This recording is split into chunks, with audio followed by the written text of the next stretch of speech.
But when you measure it flat, it contradicts that. I'm spitting flat facts and that.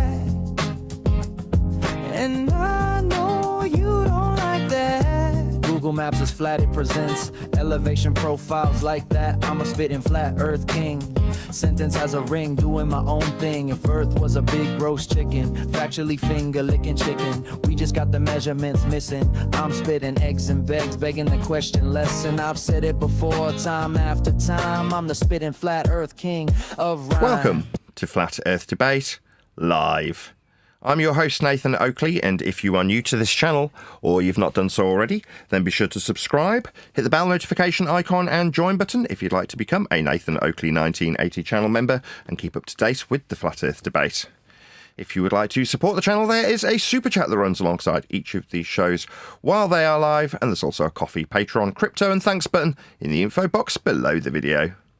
Most importantly, if you'd like to join the discussion, simply mute the page you are currently watching, then click the link in the info box below this video to join the panel and express your views on the nature of Earth.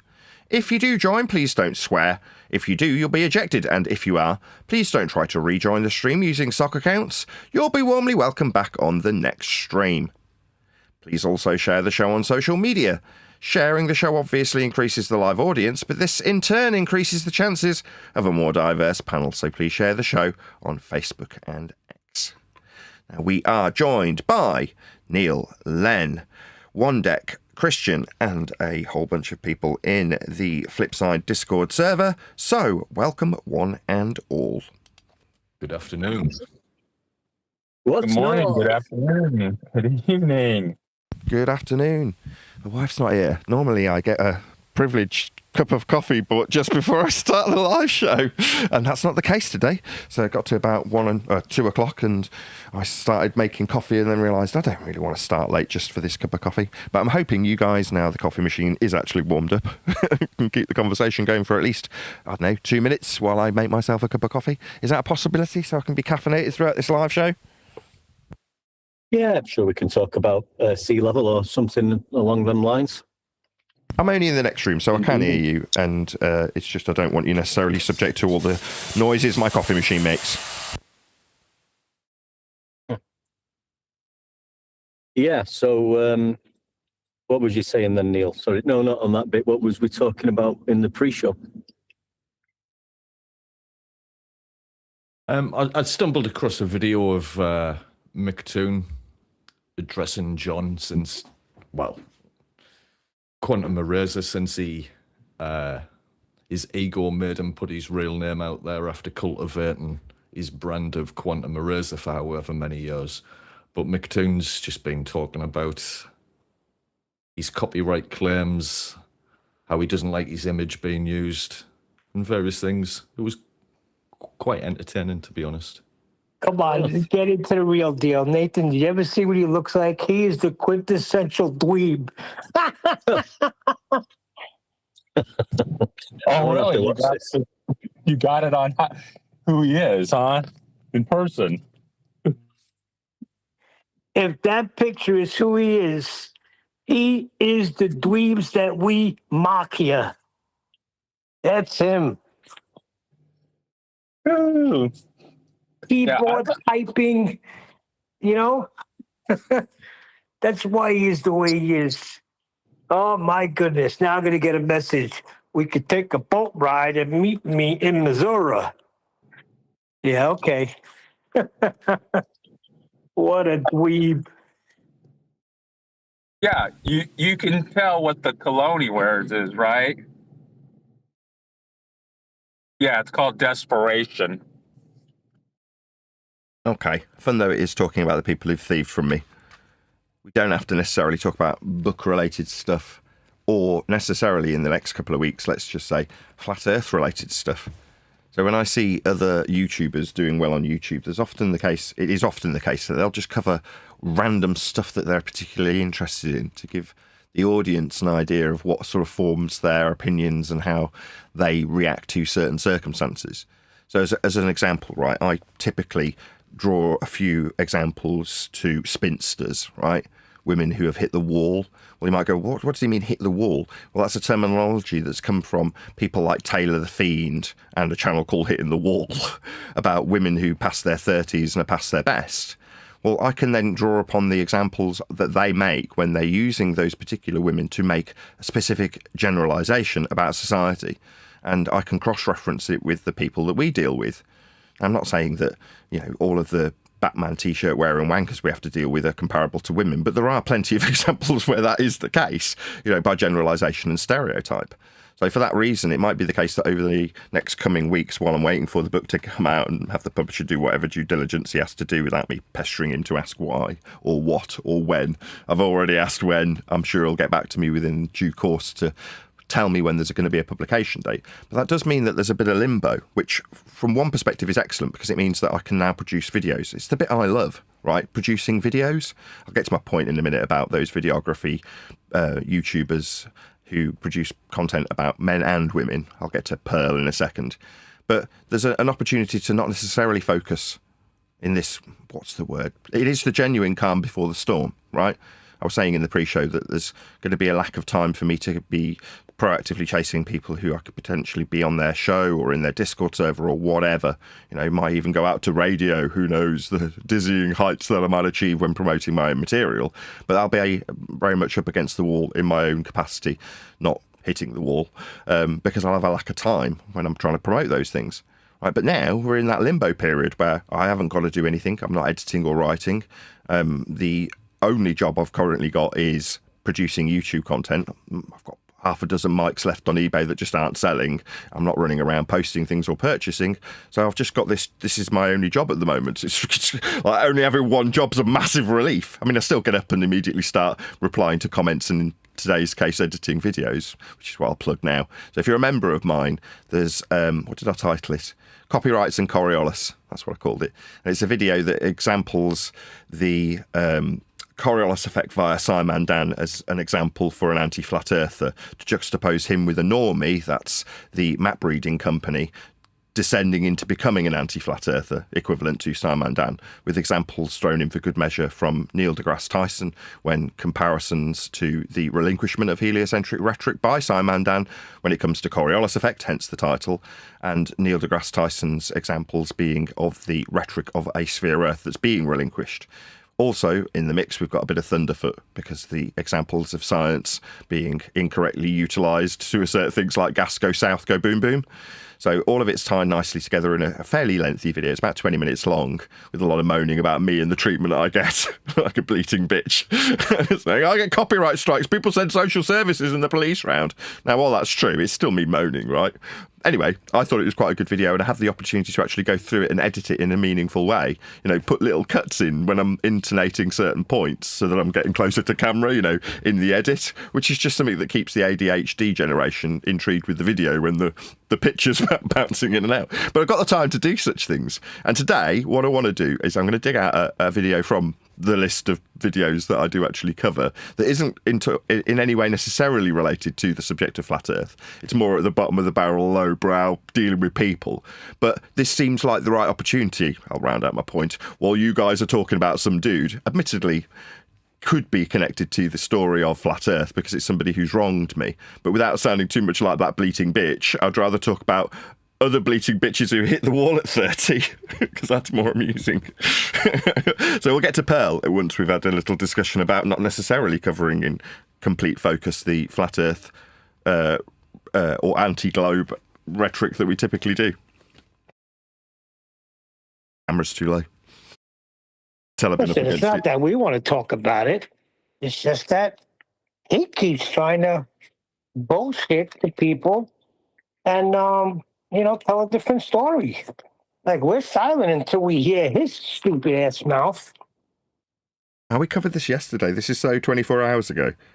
I mean, if you want to hear my rhetoric in regards to people thieving my material, just go to yesterday's show. It's time to move on, though. It's a bit yesterday. You know what I mean? Yeah, I'm saying that we have. But, he keeps, and I agree. That's what we should do. My wife was saying he's doing that because, he needs attention and he wants to hear, anything. As long as he's being talked about, he'll be happy. but I can't get Yes. over it. He's a freaking dweeb. Yeah, well, like I say, there's plenty more fish in the sea. I don't know. I'll tell you why I like to relate to these videos, right? I'm one of the scumbags in the stories that get told by these dating channels. So in these dating channels, when they're talking about women specifically and the types of men that they go after, whenever the stories are told, I always relate to the guy who's not having to pay for any dates, that's getting women to come to him, that's just sleeping with them and then telling them he's not really that interested in them. That was me when I was doing that in the dating scene. So you listen to the beaters and gammers moaning and the incels whining, and you go, yeah, I remember telling everybody that they should all be on dating sites, because in my own naive way, I assumed that my experience was the same for every guy that would be on the dating sites. Now, it wasn't. I was the guy that was going, well, you can come round, but I'll be honest, I only really want to sleep with you. Is that okay? You know what I mean? And I was getting away with that because for whatever reason, women were receptive when I was a lot more attractive and younger and had hair for a start than they are obviously now. I'm not in the dating scene, but I can relate to that particular aspect of the, you know, the alpha that's being described, leaving all these alpha widows in his wake and not having any struggles whatsoever to get, you know, meet and greets. Or I didn't take women on dates, I just got to come round here. I mean, that's not true. I did drive to various different places when I was trying to, you know, pick up women. But my point is that there's a certain relation that I can have in terms of the attitudes. And look back initially when I first figured this out in horror, but ultimately with amusement, when you especially listen to the people who waste their lives, right? So that's the main comparison that I feel when we're currently talking about the rhetoric being inconsequential, right? There's a certain type of societally led woman that will dedicate her life to becoming a boss bitch. You know, I don't need no man, I can pay my bills. And then they get to a certain age and go, holy shit, I've wasted my prime. Why did I do that? And you're like, well, because society told you to. And you just cucked to it and believed them. Now you're feeling regret and you can't get back the thing that you lost. Now, me, I'm never going to, there's not going to be a single moment in my life that I go, I really regret that moment.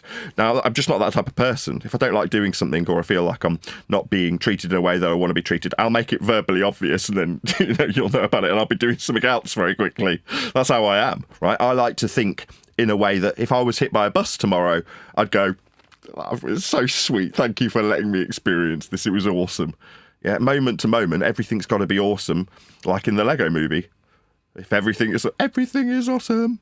Well, it is for me. Life's been pretty sweet. I'm delighted with it. But when I reflect and look upon people who pour their scorn and anger and make my life a little bit miserable in certain aspects, I mean, it's wore off a duck's back after 12 years, but at certain stages, wanted to make my life miserable, let's just put it that way. I look at them and go, what are you doing with your life? And then suddenly you can draw the comparisons with the women who wanted to be boss bitches and have some consequence over at a societal level. Like their influence for the beta bitches that are wearing Batman logos that want to convince the world of something that they already believe. That's that they're on a sphere. You're like, you realise you've only got a limited amount of time here, right? What are you doing? Why are you wasting your time? Now, I don't want to waste my time with them moving forward. I want to deal with pleasant people.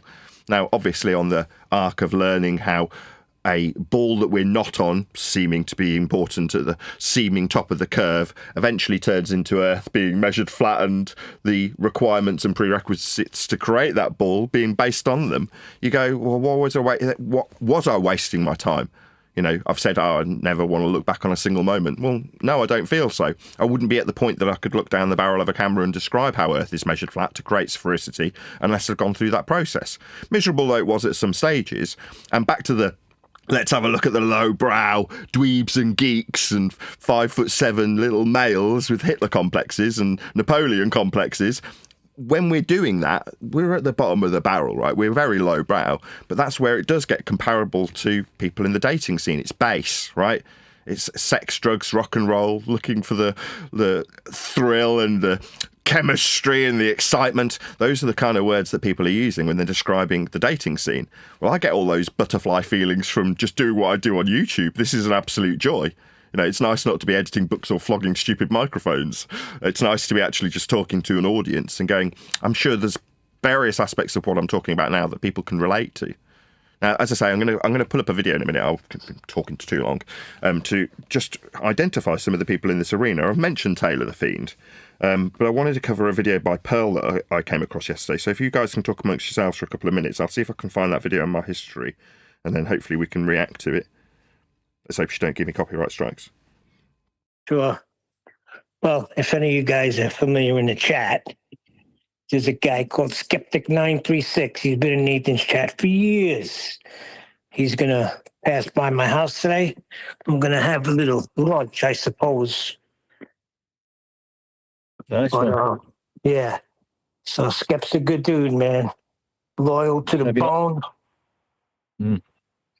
Yeah, good stuff. That'd be good to catch up, mate, and have a chat in real life. Yeah, if I get to meet somebody that... And I don't think he's ever been on the show. I don't know. Nathan can correct me No, he if hasn't. I'm wrong when he comes back. He hasn't, right? Just active in chat and then texting back and forth. But he has some videos. Got a little channel where he videotapes some of the stuff that he does. But yeah, I get to meet him today, so that's cool. Some of these ballers, though, they are getting confused. I mean, got a guy here who's talking about Earth measurements being, from sea level and angular measurements. And one of his replies is, a curve measurement is an angular measurement. And those angle measurements show the angular divergence of zeniths due to the curvature of Earth between the two zeniths. And by the way, heights are not part of those measurements, just angles between the theodolites. I can't help it. I'm laughing right at the angle. Oh, my goodness. He's talking about zenith angles, the height of the theodolites above surface level and sea level, and telling me that this is a curvature measurement. Because every time I look at an angle, I see a curve. I'm actually looking at my window right now. Yeah, it's curved. At the angle, it's curved. He's telling me he's measuring angles, but it's a curve measurement also. That's where the globe gets created, the conflation between those two things. Let's just cover that as you're discussing it, right? We'll get to Pearl in a second. When you're describing how Earth has sphericity, you're essentially conflating the elevation angle, which is, as these two chaps on my panel are discussing, two straight lines, one being the baseline, one being the line up to the star or sun or whatever you're measuring an elevation angle for, and the vertex point that those two straight lines meet at, right? Well, if you look at how all of the potential measurements have an arc, that is where you can conflate measurements of things like Polaris into a system in the northern hemisphere for latitude. So when you look at the arc that you measure that star with, you can draw from its GP circles of equal elevation or circles of equal altitude that decrease as you that increase in size, the angle decreases towards the horizon, and increase the size of the areas of equal elevation as you move towards the equator, or decrease as you move towards the North Pole. Meaning if you've got a very slim angle from your position, you've got a very small circle of equal elevation. But as if it's at your zenith, as you have the Polaris star at your zenith and you back away from it, it will decrease towards the horizon, increasing the circles of equal elevation, right? Well, if you then take those circles that are getting bigger and concertina them down, you can now imagine on a globe the lines of latitude moving down what is now spherical by conversion. Now, that process is just describing angle measurement to Polaris in a North Pole centric system that then has the curve of the protractor representing an alleged curve of the surface. There we go. Got there in the end through a bit of stuttering.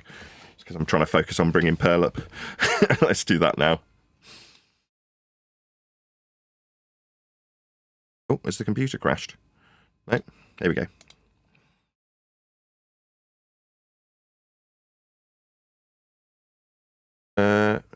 Why isn't that working? Can you guys see that? Yep. Yeah. Oh, why it's black for me? You can see it in the Hangout, but it's not represented to the audience. How wonderful. Again. What do you say, John? Sorry? There we go. Go ahead. Okay, John was trying to say something, but he's just hopped out. It's okay. Right, we'll get our response from Refracted Curvature, and then we'll move on to Pearl, who I've linked in the chat. So if you're in the live stream chat, there is a link going back to Pearl, and like I say, we'll cover what she covers when we're responding to it. I'll put myself on camera so I don't get any copyright strikes. Go ahead, John. The guy that was just measuring 2 flat planes of the auto, you may put forward. There's 2 flat planes. Say that because Yeah, you got to drop and rejoin. Yeah, I think you might need to turn your router on or off. Maybe it's your internet connection, because your router needs to be restarted. Occasionally, your internet connection just needs restarting at the router. Maybe that's what the problem is, because it's been the last couple of days, which tends to suggest that you've got like a full buffer or whatever in the router. So maybe restart that. Take him a while. Posted a link It sucks because I like to hear from John. I think he says things that need to be heard, and it's always breaking up. Yeah, it's one of those. Not the end of the world. So we will hear from him momentarily. You remember the commercial, when E.F. Hutton speaks, people listen? When Refracted Curvature speaks, the panel listens. Do you want to try again, John? Can you hear me any better? Yes. Yeah, I did. Unplugged it and plugged it back in real quick. The theodolite argument that was just put forward, where you measure one theodolite and it's higher or lower at the same elevation than the other one, or appears to be anyway. That's 2 flat planes you measure from each theodolite, and then that degrees, the amount of degrees that you change the angle of the planes you're measuring, then becomes reciprocal zenith angles. So yeah, you're still measuring a flat Earth for that. Yes. Exactly. Yep. But they just take the apparent difference between the 2 theodolites as it's because the Earth's curved. We've not measured any curvature. We're just assuming this.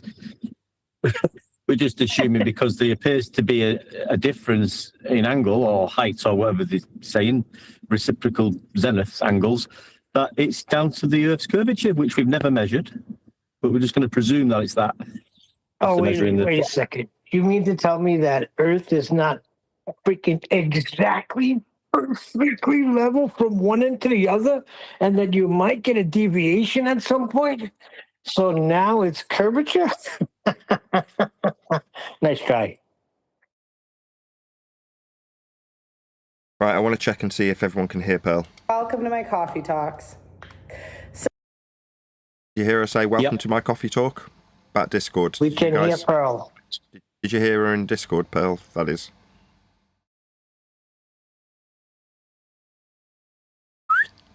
Hello? Yes, we did. You did? Thank you, Diego. Right, so this is Pearl. Yes, sir. Perfect. Feel free to respond as well if you're in Discord and you want to make a comment on what she's saying. Feel free. So, as referenced earlier, Pearl often, she's in a little bit of a unique category because she's critical of women and she's a woman. So, where Hitting the Wall and Taylor the Fiend and various other manosphere, that side of channel is critical of women in the dating market for their male-orientated reasons. Pearl admittedly often aligns with their male-orientated views in that regard, but she's obviously unique because she's criticising women as a woman. So there we go. That's why I think it's a good reference to have. And plus, I like Pearl. I think she's very amusing.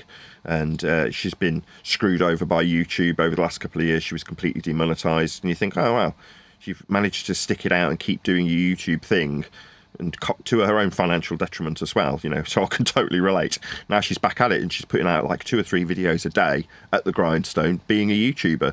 Presumably now she's back to being monetized. She can actually start earning a living from it. So I've got a lot of time for Pearl, I've got to be honest. like I say, more importantly than anything, like with any YouTube content producer, me included, people just want to know that she's focused on the subject that she covers, and she does do that well. So I'm sure people have reasonably, you might have seen her face in debate on various other channels as she was getting out and making her name. So you may be familiar with Pearl, you may not. But either way, I've put a link to her video in this instance, so if you did want to go and subscribe to her, you will be entertained by her at the very least. You might be outraged if you're female. We'll see. But anyway, this is Pearl, so we'll check it out. Feel free to interrupt if you have any comments in this regard. So today I wanted to talk about a change of mindset that I had from when I was younger to now.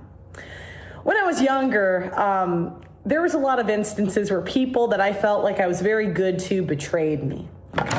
And I think this is a concept in most people's life. You know, we have a tendency as people to be very egotistical, always viewing ourselves as the heroes and never viewing ourselves as the villain. Truth, justice, and the American way. I am Batman. At least women in general, and I'm a woman, so, you know, let's not pretend I don't fall prey to some of this. And when I was young, I remember there was an instance where this girl, I thought she was my friend, right? And it turned out that she was talking trash about me, and my parents had a very big house growing up, and she said that she was only friends with me for my parents' house. Can you believe it, right? There's also an instance, I've talked about it a lot, where there was a guy that I was friends with in London. I thought we were the best of pals. And he came out and said that I was had a colonial mindset or some stupid shit like that. Straight away, can you see why I've picked this? Being betrayed, people you perceive to be friends. It's in keeping with the common theme that we're currently dealing with, right? Imagine being able to build an app with your name on it, just by thinking about it. Meet Base 44. And this was a guy that worked for me for a few years. I really viewed him as a friend. I even invited him to like my birthday party and like, you know, friendly, right? I guess he said he did not view me as a friend. I was like, well, it's news to me, right? And people are so fickle.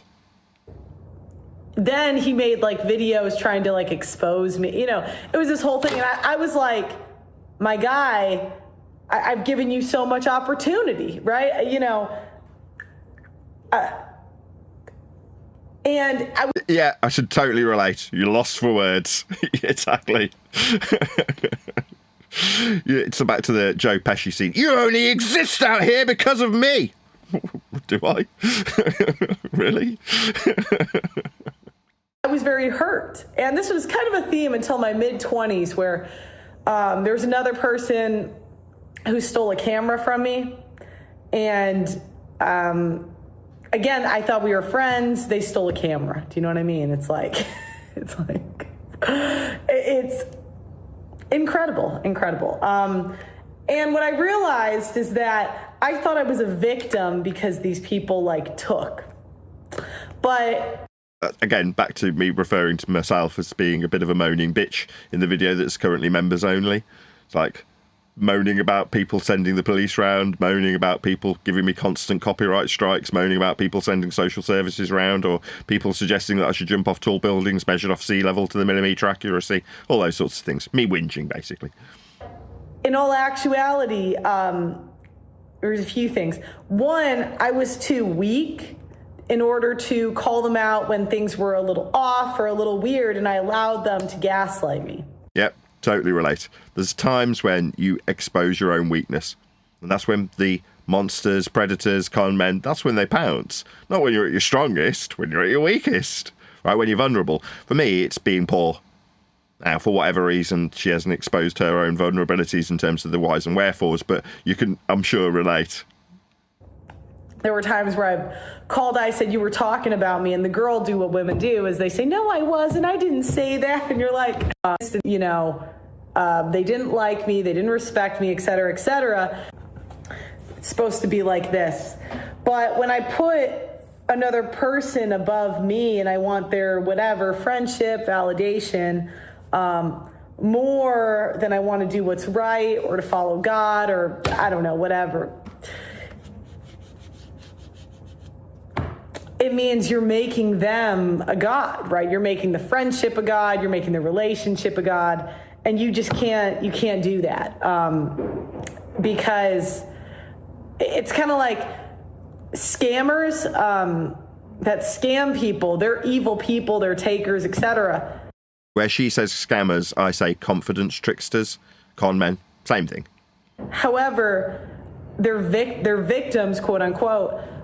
In a way, they wanted to get rich quick, or they wanted something easy. Right. And when Pearl's normally referencing this back to people who get screwed over in relationships, she's like, you've just got to take the L. You assess that person badly. In the same instance, she's not saying it, but I'll say it on her behalf because it's the point she's making. It's her bad for letting somebody who was untrustworthy in her presence that ended up stealing a camera from her, right? I did the same thing only a couple of weeks ago. I'm like, this is an L for me. Right, my vulnerability in requirement of help to produce material has led to that material being stolen. Hold on, that's kind of harsh. Come on, how are you supposed to know? What are you supposed to have, foresight? Yeah. There's a certain thing called trust, and over years, people build the trust. They didn't just come in last week, Nathan. Come on now. Yeah, people are too trusting. You've got to build up a relationship to acquire trust with people. That's what con men do. Confidence. You can only acquire confidence by building up what you call trust. Same thing. More than or they were too lazy to read the contract. Whatever it is, there was a character flaw in them too. So victims aren't always victims. Now, number 2, flaw in this thinking. It's egotistical to think that you can control another person. Right. Yeah. I've been saying this recently in terms of the actual subject matter, right? It's egotistical to suggest that I can have an influence over people's belief in what Earth does. People aren't led by logic. They're led by their heart. They're led by their own cognitive biases that they're seeking to affirm as opposed to have proven wrong.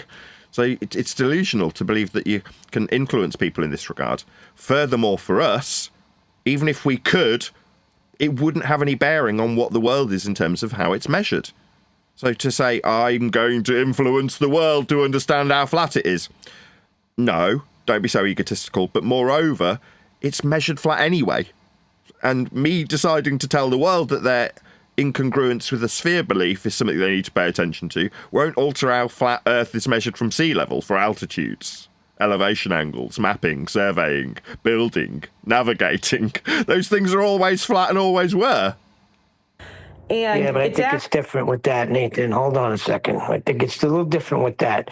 We're not saying we're going to change the world, but there's been an obvious takeover of what the real creation is.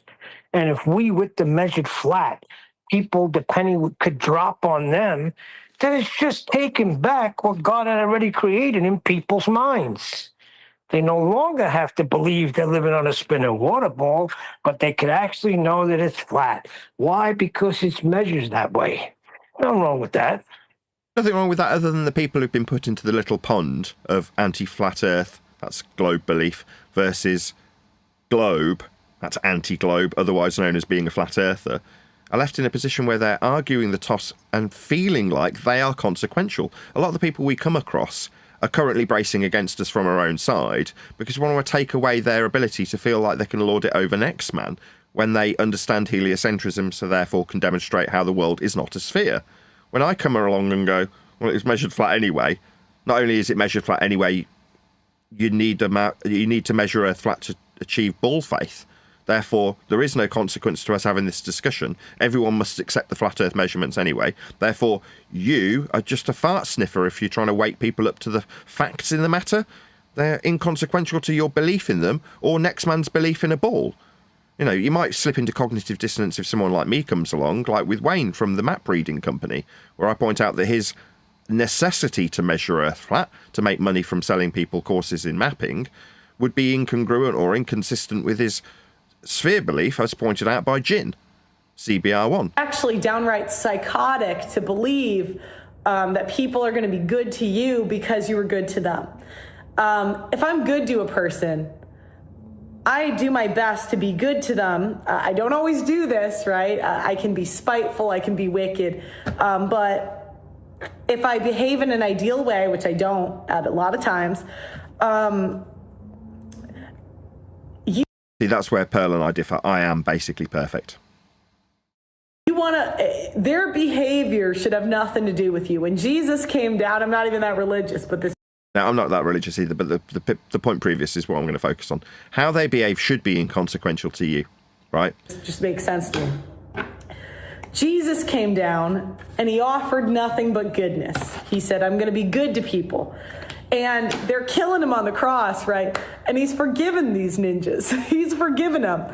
And I was thinking about it, and it's because his kindness was not dictated on other people, and he was not a weak person. He was brave enough to say, like, when something was right or something was wrong or what he thought. And I think when you're a kid, you're like naturally good, is like kind of my assumption. You are a good, because when kids are young, I don't know. When I don't know about that. I was going to say, I know plenty of naughty kids. They're just not good. If she means pure at heart, maybe.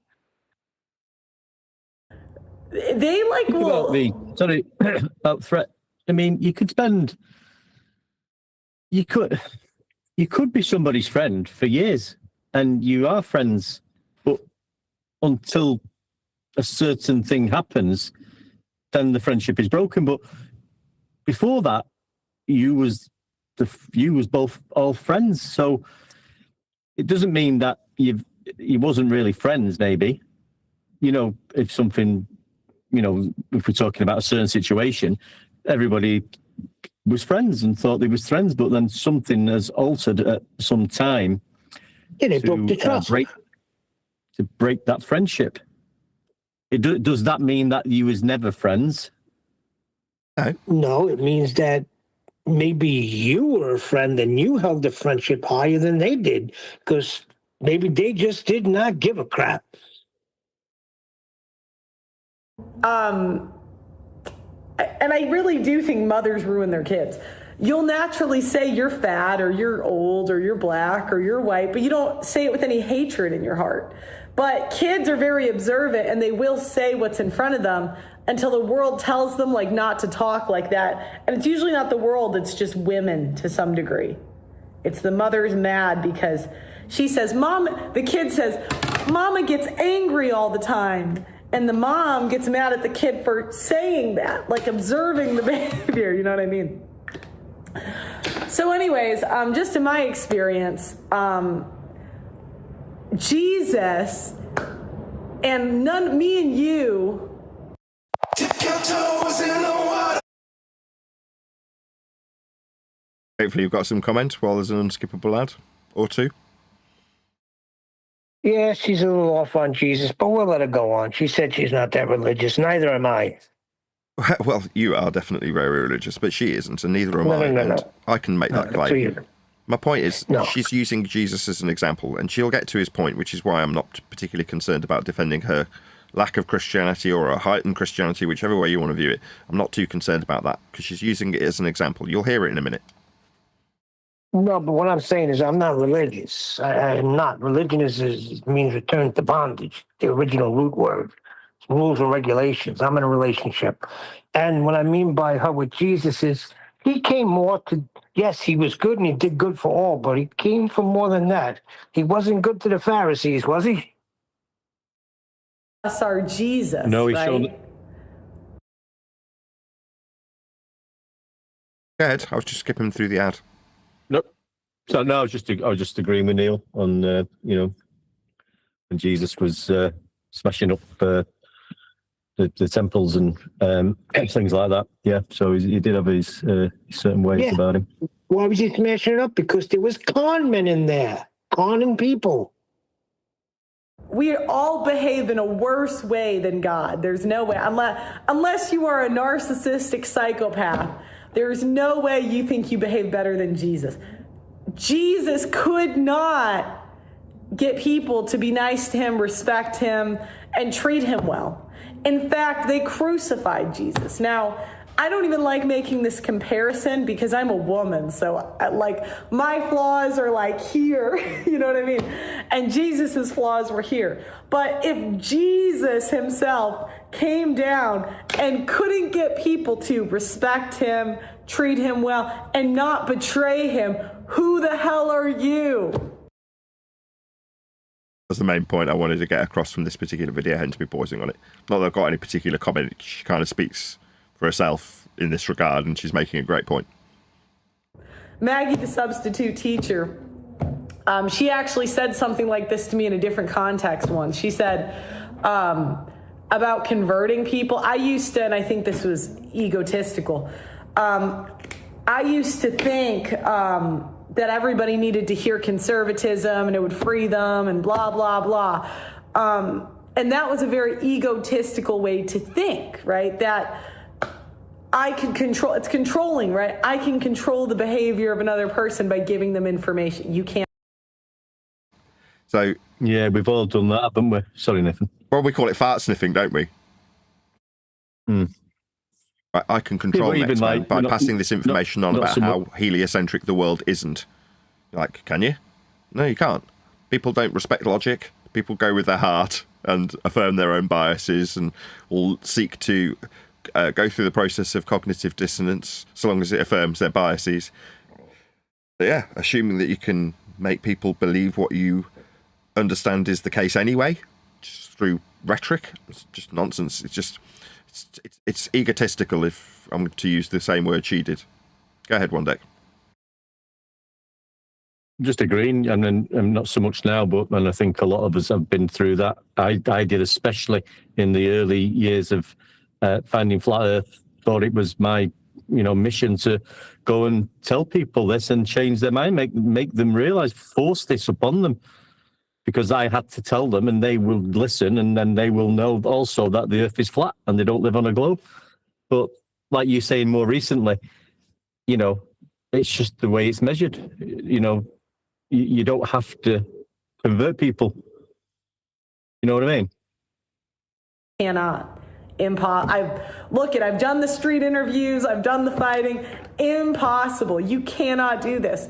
And in a way, it's thinking that you are above, like me as a woman of all people, right, is above Jesus. You think you're better than God. And she said, something along the lines, I can't remember. She does not care about converting people. And in fact, that's a way to show femininity, because wanting to convert someone else is controlling. It's, I want to control what they do. I totally agree, right? Yeah, I do feel like I feel more feminine when I'm not converting people. And that's not feminine. And so in my thought process before... Good. My wife, who just happens to be very feminine, says all the time to the kids when they say something's not fair, she says, well, they crucified Jesus, and what did he do? You talk about fairness or anything like that, we don't have the context to decide things like that. Precisely. Who are you moaning, you little bitch? Shut up. Get hold of yourself. Before, I thought, well, if I'm nice to people, they'll be nice to me. And Wrong. one, that's trying to get something out of people. And really the best people that you gravitate back towards are the people that expect nothing. The people that are just kind, and they don't even need you to be kind. That's what Jesus did, right? Right. So other than doing what I do, right, we started the show out thanking Len, who's on the panel at the moment, because he's donated money to both me and another panel member, Neil. Right, very, very generous soul. Kept me in the ability to keep my wife helping me edit my book. Most recently, Len was there with contributions consistently, so I could do so. Has he asked for anything in return? No. Like I say, I make these YouTube videos regardless of Len, no offence to him. So he's not like he's getting something extra out of me. He's not asked for a thing. That's the kind of people that Neil was talking about at the beginning of the show, if you're watching on the Uncut and After show, or you remember. And you remember or recall Neil saying, the people who you surround yourself with, Nathan, are outstanding. There's so many good people in this panel. That's to say in my back chats, Master B, whatever we refer it to as, like this, the internal panel. Not like those scumbags in Discord. I'm only joking. Right. So you know, you can say your Christian values or whatever and have no care about the outcome of other people. And when you start to think like this, it's actually very freeing.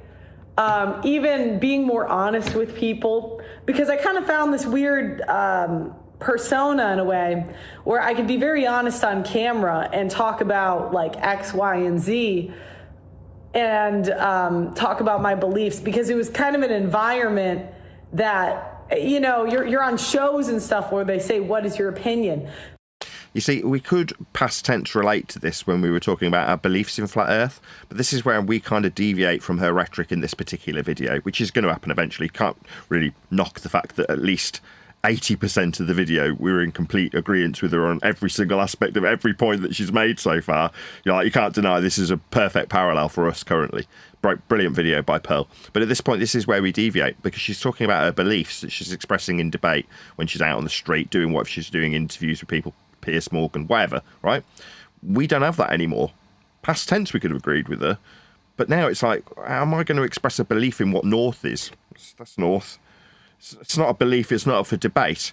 Same goes for what I described earlier, although stuttering my way through it, elevation angle measurements to Polaris. You know, flat baseline, angle to the star.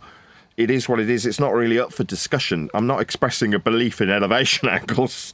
You know, that's just what they are. We measure Earth flat for them. Same goes for miles, right? If you're going to describe miles, what's that? It's measured locally flat. No, it's all measured with miles. It's all flat. Everywhere's measured with miles. But that's not something that's up for discussion. It's just what a mile is and how Earth has been measured. So it's indisputable. So we no longer have this sort of, well, I will adhere to my beliefs and stay true with my persona to them. This is where, as I say, we deviate from Pearl's rhetoric in this specific video. But like I say, you can't really knock the 80% so far that we've agreed with her on, right? But still, there would be times in my personal life where I would have a harder time being honest, right? And I believe that showed a weakness in my character.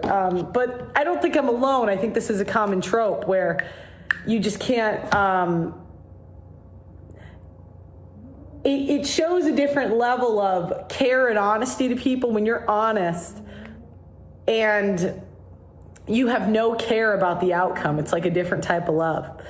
Yeah, that's kind of how I feel towards my audience at the moment, as weird as I'm now back on the bandwagon of agreement with her. It's like my description of being inconsequential to the subject is kind of my care towards the audience. You two can have the release of not caring about what Earth is when you know for sure and without a doubt that it's just measured flat. And always was. And always will be. Suddenly you can breathe a sigh of relief and then go, well, what am I left with? Now, this is also a reason to be despised by some of the people on the inside of this particular small community we call Flat Earth. Like I say, this is a justifiable reason to not like me. When I go, well, we're really inconsequential to this fact. Right, Earth's going to be measured flat moving forward based on the flat Earth measurements that we currently use that were acquired past tense by people who went out and measured it. So it's kind of inconsequential whether or not you understand it, or even if you're in defiance of it. So what? Now, sometimes the defiance of that fact is incongruent, that's cognitively dissonant, with the belief that you're on, say, a sphere, because the sphere's been created with those flat Earth measurements that you're incongruent or disagreeing with, which is your pain, not mine.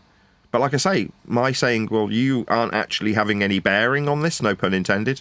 You're inconsequential when it comes to Earth and its flat measurements. Doesn't matter if you agree with them or want to cognitively dissonantly adhere to a sphere belief that's inconsistent with the measurements that's creating that sphere. It doesn't change the measurements. So who cares? Do what you like. You don't really matter in this regard. So that's my way of back on track with Pearl, saying, well, that's my kind of expression of love towards my audience. You too can be apathetic to the cause, because there isn't one. What cause? It's measured flat anyway. So anyways, this is kind of something I've been like thinking about a lot and attempting to do more of, because I think a lot of people, and I've fallen into this trap, you think you're being moral by not being honest with people. I don't know. Anybody agree with that? I don't necessarily want to anyway berate her. What did she say?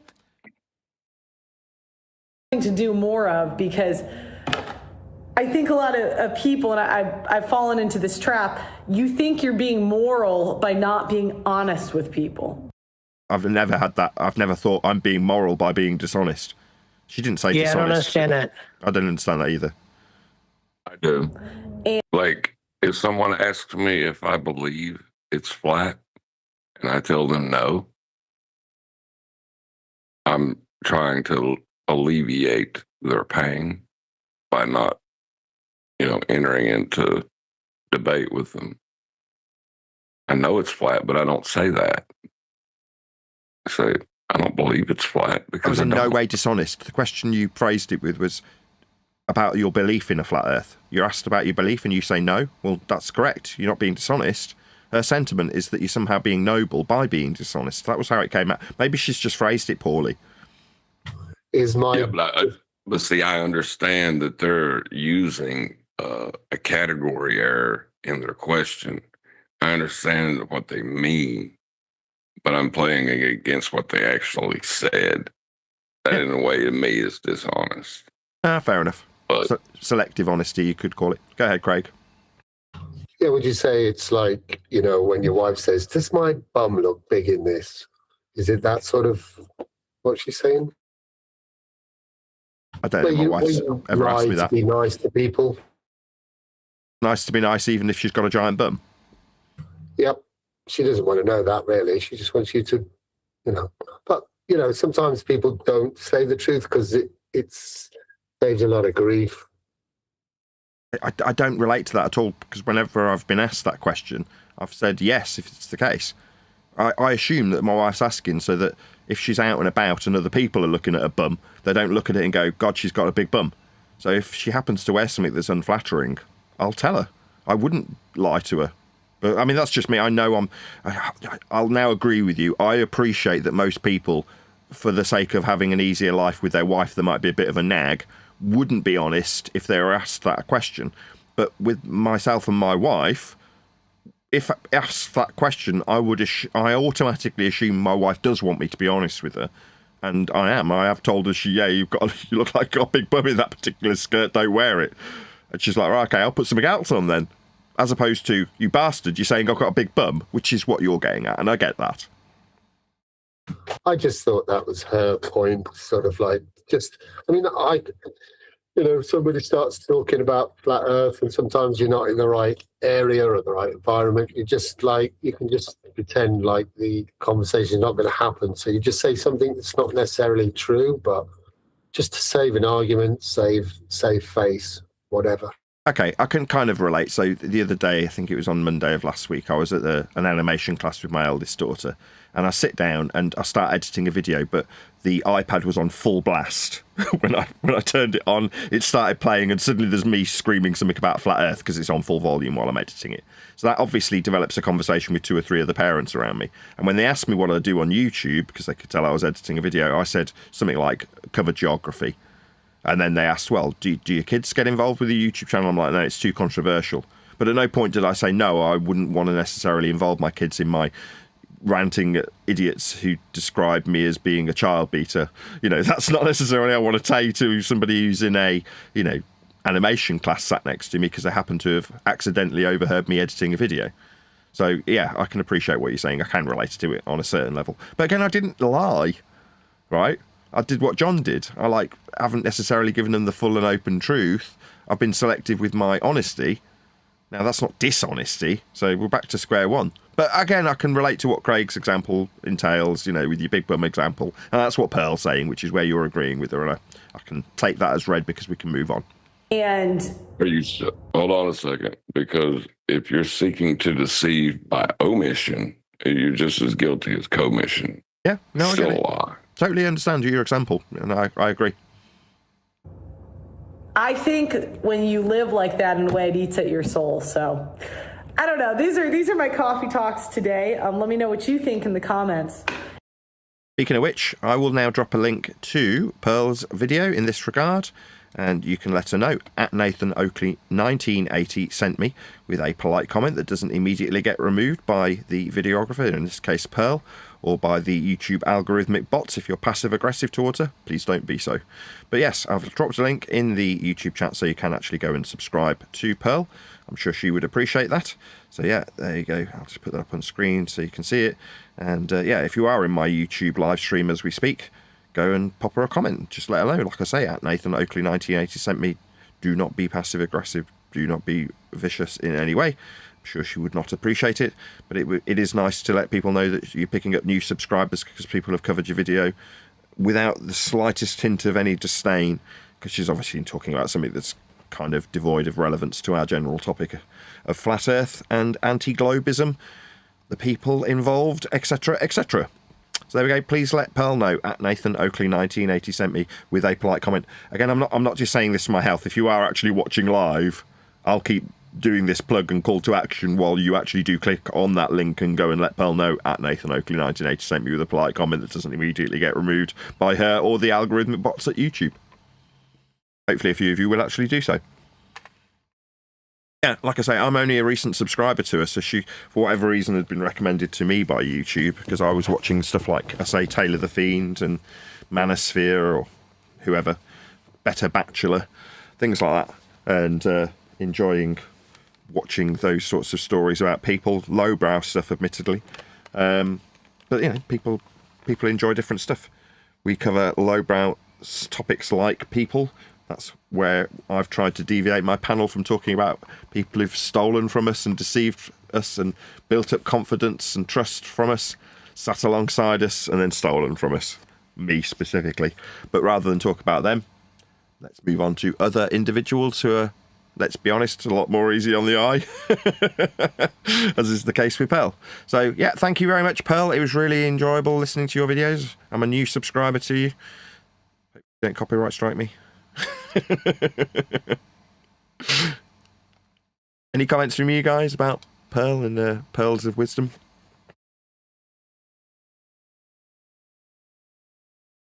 Clearly not. I think she's reached a level of profound honesty that it's kind of everybody's thinking about it, but, you know, kind of doing some introspection.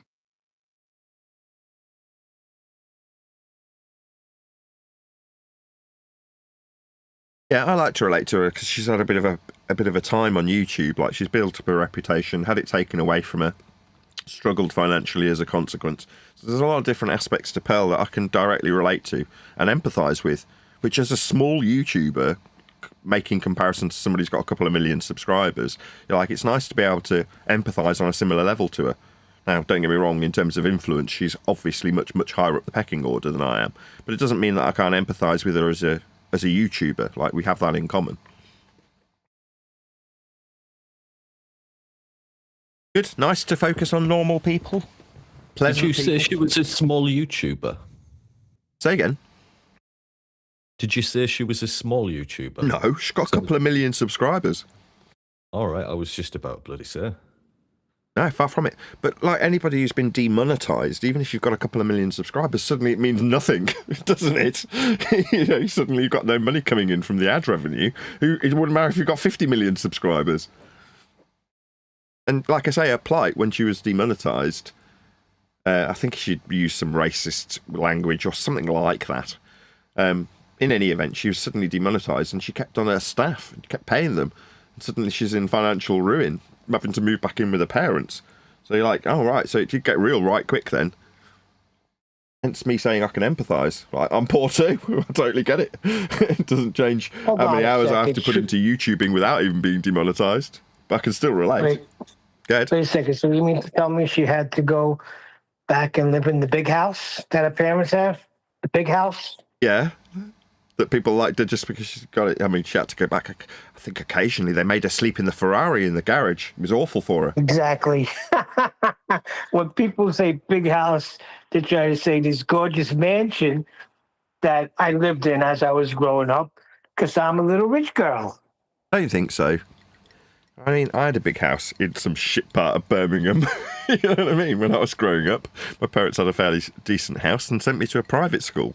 Doesn't alter how poverty-stricken I am now.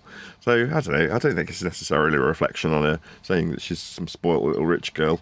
I can certainly attest that I don't get a dime out of my folks. I mean, that's not true. My mum does send me money occasionally, but you know what I mean. There's It's one not like thing I could tell, I'm kept. and I could tell money.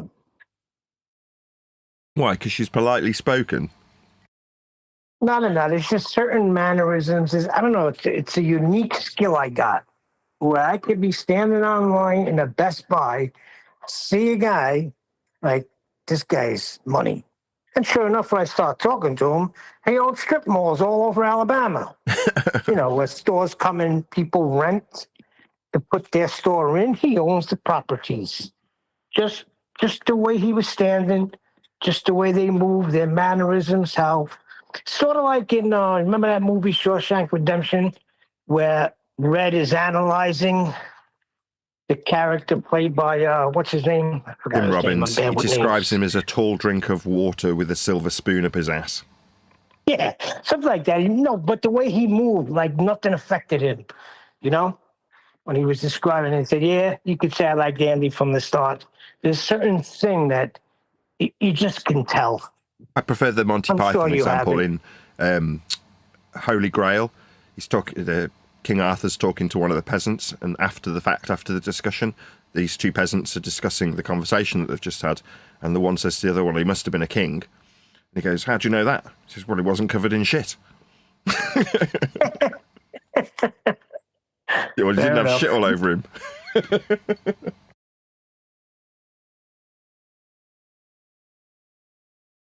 Any more for any more? Our time is almost up.